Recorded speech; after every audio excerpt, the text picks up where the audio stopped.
Estamos aqui com mais uma conversa do Medical Talks Live. Hoje eu estou com o Douglas da Philocare e ele vai contar para a gente um pouquinho como começou a Philocare, da onde veio a ideia, quem ele é. Douglas, obrigada por ter vindo aqui conversar com a gente.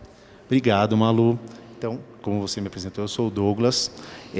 Eu fundei a Philocare há aproximadamente 2 anos, depois de uma carreira de 20 anos no mercado financeiro. Malu, o que eu percebi no mercado financeiro?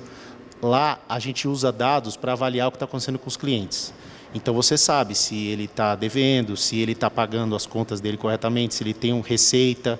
Então, o que acontece? Você prevê o que vai acontecer com aquele cliente e você oferece produtos alinhados com o que está acontecendo com ele. Você não espera acontecer um evento para você tomar, então, uma ação. Você prevê esses eventos com números. Isso acontece há 30, 40 anos. O pessoal começou a criar termos mais sofisticados, mas para coisas que já existiam. Por exemplo, inteligência artificial. São modelos matemáticos que você usa dados para prever o que vai acontecer. Isso o mercado financeiro usa há 40 anos. E eu, no comecinho da minha carreira, em 2001, tive um acidente de carro e eu bati o carro. Quando eu fiquei de licença durante 2 anos, eu fiz cirurgias e a enfermeira ela escrevia na minha perna S numa perna e N na outra perna. Eu falei, o que é S e N? Ela falou, não, S é a perna sim, que vai operar, e a N é a perna não, vai que o médico confunde, né? E eu levei um choque, falei, gente, olha o nível que a gente está, isso era 2001. E o mercado financeiro com um nível tecnológico avançado e na medicina, nos processos médicos, a coisa era muito básica, né? E eu tive essa sensação, falei, gente, se eu aplicasse minhas experiências matemáticas no mercado de saúde, eu conseguiria prever situações e antecipar o tratamento. Você não espera a doença explodir, você consegue antecipar e fazer uma coisa, resolver um problema antes dele se transformar numa doença séria. Pois bem, voltei para o mercado financeiro, terminou a minha licença, me recuperei, consegui retomar minha carreira nos bancos e o tempo foi passando. Uma outra coisa que aconteceu é que os dispositivos eles não eram muito avançados. O primeiro que eu utilizava era o Polar, né, o reloginho que mede exercício. E daquela época eu fazia ciclismo, eu competia com pessoas que eu não conhecia na Europa, para saber quem corria 100 km de bicicleta mais rápido. E ainda media o batimento cardíaco. Não adianta nada você dar um sprint e ficar com uma frequência cardíaca muito alta. Significa que você tem uma capacidade cardiorrespiratória melhor. Então, eu fazia isso em 2006, 2007. Falei, gente, se eu estou fazendo isso, e um amigo meu lá da França está vendo, não podia o meu cardiologista estar recebendo? E ele percebe, se um dia eu dou um sprint com a bicicleta e o meu batimento cardíaco está atípico, eu posso estar com alguma anomalia. E aí começou a segunda onda da Philocare, antes dela ser fundada. Falou, olha, o ideal não é que você sinta um problema e ligue para o médico, mas sim o médico, mediante dados que ele recebe, ele percebeu uma anomalia, ele te liga, o seu cardiologista te liga e fala, Malu, eu percebi que você na última aula de aeróbica teve uma frequência atípica, vamos marcar uma consulta amanhã? Então, esse foi o conceito da Philocare, já para meados de 2006, que foi consoante com o meu mestrado em economia. No meu mestrado em economia, eu fiz modelos matemáticos para a previsão de inadimplência, baseado em flutuação da taxa de juros do Banco Central. E aí eu cheguei em resultados. Falei, a cada 2% que aumenta a taxa de juros do Banco Central, aumenta 12% a inadimplência. Então, naquele mesmo ponto, eu fiz exercícios com dados de saúde. Falei, gente, dá para você fazer predição de ataque cardíaco baseado na quantidade de sal que a pessoa ingere. São modelos matemáticos.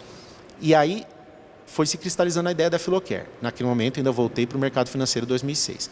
O tempo foi passando, o evento da Unimed Paulistana me impressionou muito, porque é uma coisa que a gente fala no banco, né? No banco a gente produz produtos para serem consumidos e para gerar receita para a nossa organização.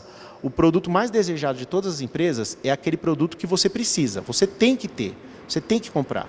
É igual você vender carro para taxista, ele vai ter que ter.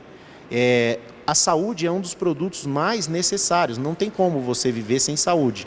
Então, assim, como que uma empresa que opera planos de saúde, ela consegue quebrar?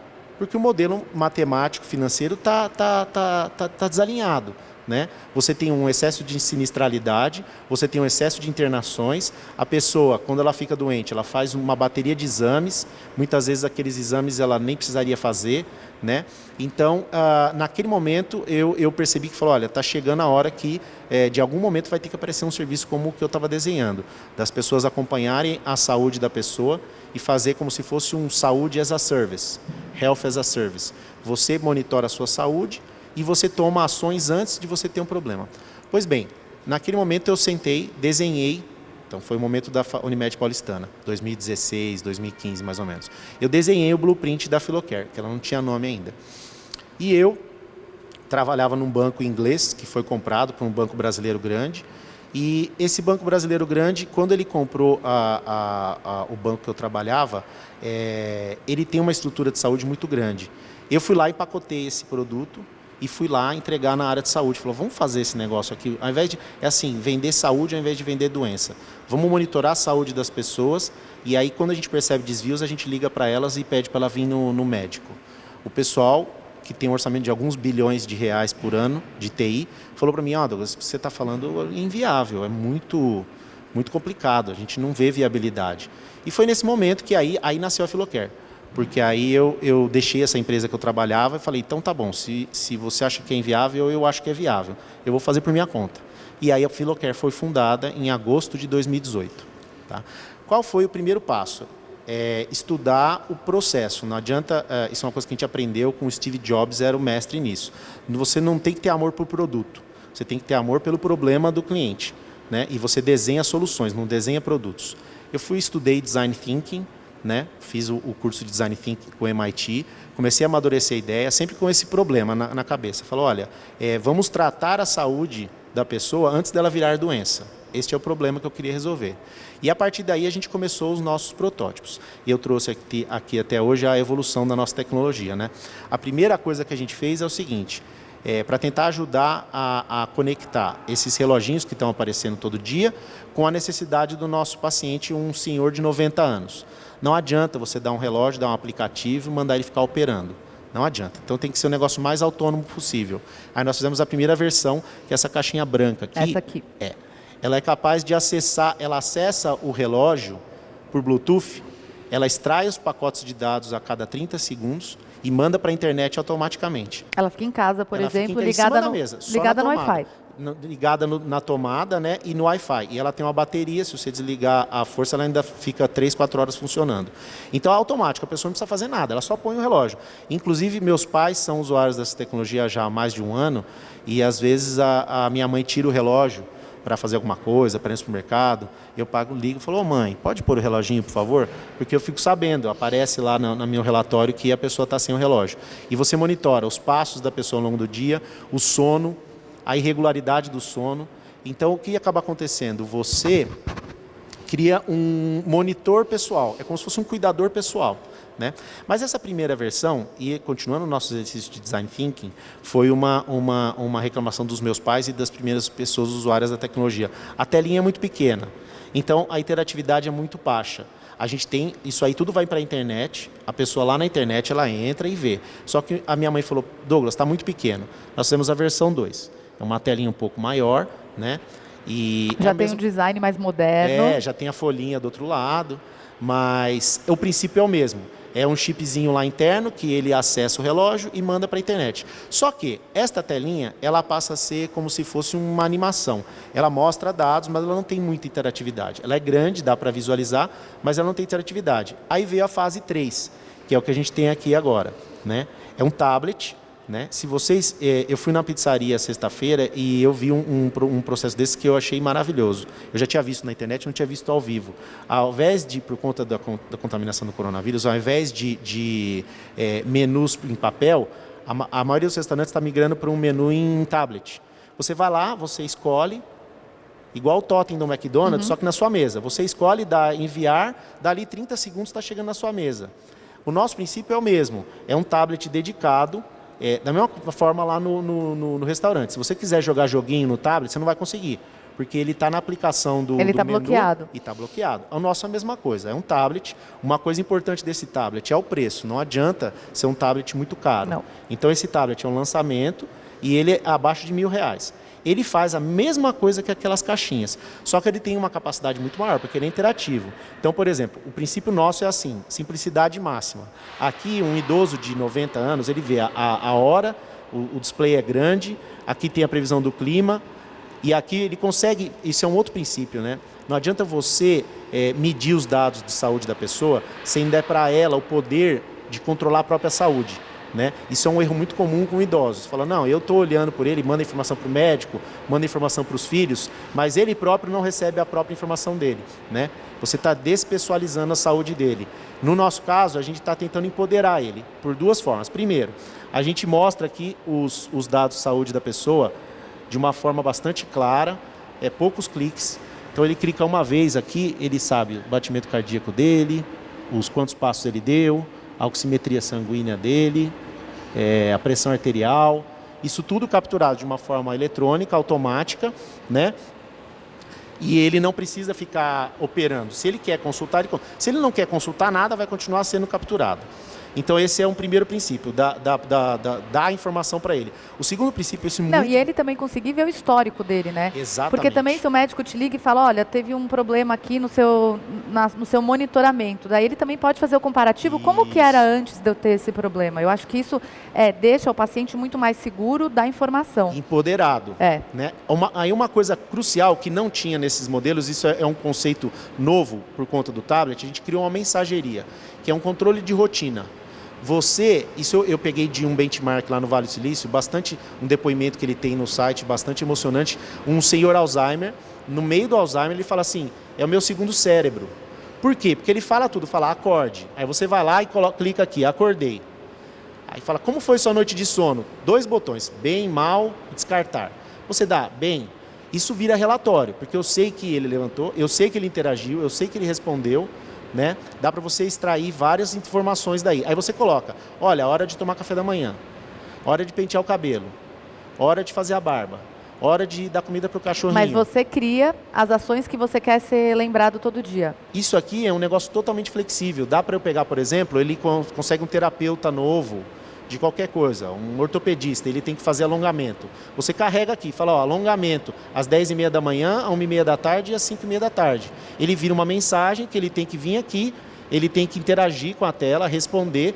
Essa capacidade de interação, isso é uma coisa importante e é terapêutico, tem um poder terapêutico, que a pessoa se sente no controle da própria vida dela.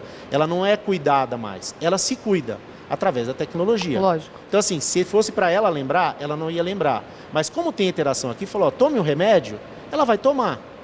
Então, esse é um outro aspecto que apareceu no meio da tecnologia Philocare, que a gente precisa controlar os medicamentos. Nós fizemos essa tecnologia, que na verdade ela é bem simples, mas nós prototipamos e patenteamos o uso dela. A gente fraciona os medicamentos em copinhos, você tem copinhos numerados com QR Code, depois que você empacota isso num dispenser, a pessoa tira os copinhos, cada copinho desse, o preço é muito baixo, menos centavos, e aí é reciclável, a pessoa pode usar e jogar fora.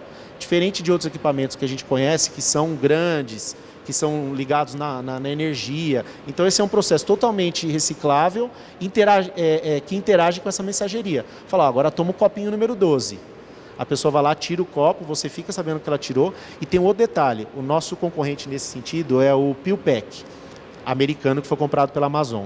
O PillPack, ao invés de ser copinhos, ele é em saquinhos. Eu sei, eu já vi. Só que o PillPack tem um grande problema. Isso é psicologia do paciente, né? Existem pessoas que elas não querem ser incomodadas e não querem incomodar.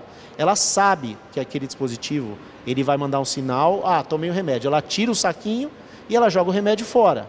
Ela quer gerar um sinal. Não, isso não é todo mundo, mas chega a 10% ou mais dos casos. A pessoa fala, deixa eu falar que eu tomei esse remédio aqui, aí minha filha não vai me ligar, não vai ficar preocupada. Tira o remédio e joga fora. No nosso caso, eu estou medindo os sinais vitais dela em tempo real. Então eu faço um cruzamento. Eu consigo saber se ela tirou o medicamento e não teve os efeitos esperados, nessas métricas todas que você viu, eu vou ligar para ela, mas não é para chamar, eu peço para um psicólogo ligar para ela. Falou, dona Malu, tudo bem? A senhora está se adaptando bem ao remédio e tudo mais, então aí você faz uma interação de amparo para ver o que está acontecendo. Então, a conexão do controle de medicamentos com o controle de sinais vitais, com o controle de rotina. Controle de rotina, você sabe os passos que ela está dando, você sabe aonde ela está dentro da casa, você consegue medir quase o número de visitas ao banheiro, por exemplo, isso já é um preditor de infecção urinária. Quando a pessoa começa a ir com mais frequência ao banheiro e a duração menor, isso é um preditor de infecção urinária 2 semanas antes dela começar a ter dor. Você pode pedir para um nefrologista ligar para ela. Você antecipa o problema, né? Exatamente. Você não deixa o problema estourar para a pessoa ter que ir correndo para uma audiência, que muitas vezes ela vai e aí ela gera um segundo problema na audiência. Não, você consegue antecipar e se comunicar com a pessoa, que eu acho que também deve ser uma segurança para ela e para os familiares. Exatamente. E função terapêutica para a pessoa em si, para o paciente, para a família. A gente tem estudos americanos de absenteísmo de adultos para tomar conta dos pais. Ele se compara quase a absenteísmo para cuidar de filho. Porque você tem sempre uma pessoa que você cuida, um pai, uma mãe, um tio. Então, assim, se você tem uma tecnologia como essa, diminui o absenteísmo dos filhos do usuário, né? Então, esse é o princípio. Outra coisa, queda de idoso. Queda de idoso é uma coisa gravíssima, né? Metade dos idosos acima de 75 anos, 80 anos, cai todo ano, né? E cada 6 quedas, uma internação. Então, é um problema de saúde pública gravíssimo, dá muitas mortes as quedas. E a queda de um idoso, ela dá muitos sinais. Ou ele cai por hipoglicemia, ou ele já está balançando, ele já está com falha de equilíbrio. E todos esses preditores, se você estiver monitorando, você entra em contato com ele. A minha avó de 91 anos, ela cai muito por hipoglicemia. Se eu estiver monitorando os dados dela, a gente liga para falar, vó, come um pãozinho. Quanto custa um pãozinho? 10 centavos. Aí quanto vai custar esse pãozinho dali 2 horas? Ela vai cair, vai ser uma internação de 100 mil reais. Você não economizou 90%, você economizou 99,9999, porque é o seguinte, você não deixou o problema acontecer. Então esse é o princípio da Filocare. E para terminar, esse é um processo que a gente criou agora, a gente colocou um botão do pânico, Malu. Porque a gente quer que a pessoa tenha capacidade, por exemplo, estou sentindo alguma coisa, ela aperta esse botão de ajuda. Isso aqui via software é uma coisa simples. Ele dispara alertas para a família, faz uma ligação eletrônica, não é a pessoa falando, é uma ligação eletrônica. Fala, essa é uma chamada de emergência da Malu e você aperte 1 para retornar a ligação, aperte 2 para descartar o alerta. Então a pessoa, além de tudo isso, ela vai ter a opção de chamar ajuda. E aqui embaixo os botões de telemedicina. Né? Então eu mandei uma mensagem para ela, falei assim, Malu, eu percebi uma anomalia aqui no seu sono, você gostaria de marcar com um pneumologista? Sim, ela abre aqui, canal de vídeo telemedicina, videochamada, faz a consulta, essa consulta fica gravada e vem para a plataforma. Isso aqui se transforma também num prontuário eletrônico, que vai sendo atualizado diariamente, né? Ele é atualizado com os dados de medicamento, com os dados do wearable, com os dados das consultas e totalmente interoperável. Isso é uma coisa importante da tecnologia, ela tem que ser interoperável. Tem os protocolos que são utilizados, inclusive a Rede Nacional de Dados de Saúde do SUS, ela acabou de anunciar que eles vão usar esse mesmo código que a gente usa, que se chama FHIR. A gente está usando o mesmo código. Então, assim, se você vai no seu médico do SUS, você consegue dar os seus dados, ele vai baixar todos os dados que você coletou do seu wearable, das suas consultas, dos seus remédios, das suas alergias, vai estar tudo no seu prontuário eletrônico. E isso deve facilitar muito a vida do profissional da saúde, né? Porque eu, por exemplo, quando eu vou, até numa consulta de rotina, pergunto, o que você tomou nos últimos 30 dias? Eu não lembro o que eu tomei ontem. Então, imagina você ter todo o histórico de toda a medicação que você tomou, quando você fez um tratamento. Eu acho que se hoje eu não tenho essa memória, imagina quando eu ficar mais velha. Então, isso, além de ser um prontuário eletrônico, eu acho que ajuda na tomada de decisão do profissional, quando ele vai decidir no futuro uma outra medicação que ele vai te dar, exames que você vai fazer, ele consegue acompanhar o histórico. Eu acho fantástico você ter essa informação sua, com você, né? E poder levar.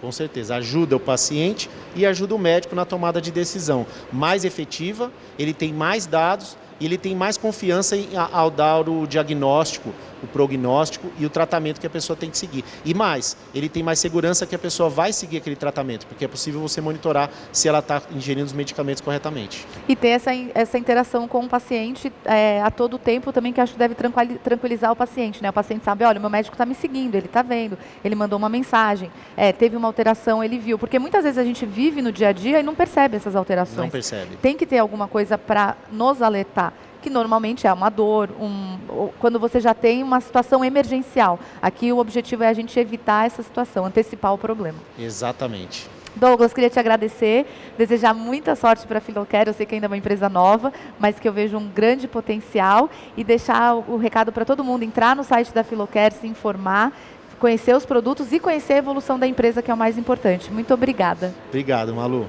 Obrigado, pessoal.